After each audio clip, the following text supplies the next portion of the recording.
السلام علیکم ورحمۃ اللہ وبرکاتہ۔ کیا خانہ کعبہ کے اندر نماز پڑھنا جائز ہے یا نہیں؟ تو صاحب الہدایہ یہ 199 صفحہ جلد 1 کتاب الصلاۃ پڑھتے ہیں۔ باب الصلاۃ فی الکعبہ، الصلاۃ فی الکعبۃ جائزۃ، کہ یہ جائز ہے۔ فرضھا و نفلھا، دونوں قسم کی نماز یہ جائز ہے۔ خلاف للشافعی فیہما ولمالک فی الفرض،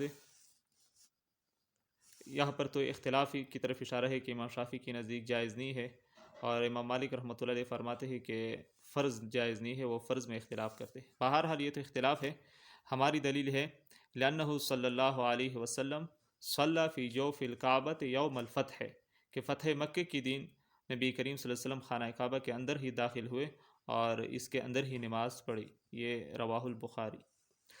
وَلِأَنَّهُ صَلَاةٌ اسْتُجْمِعَتْ شَرَائِطُهَا، اور یہ بھی ایک عقلی دلیل پیش کرتے ہیں کہ یہ اس کے اندر نماز ایسی ہے کہ تمام شرائط وہاں پر موجود ہے، اس کے اندر جو نماز پڑھنے والا ہو تو گویا کہ جو نماز کی شرائط ہے سب شرائط وہاں پر موجود ہے۔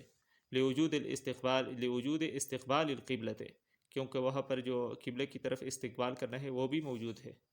تو بہرحال خانہ کعبہ کے اندر نماز پڑھنا یہ جائز ہے، خواہ فرض ہو یا نفل ہو۔ والسلام علیکم ورحمۃ اللہ وبرکاتہ۔ مع الله في لألآت النور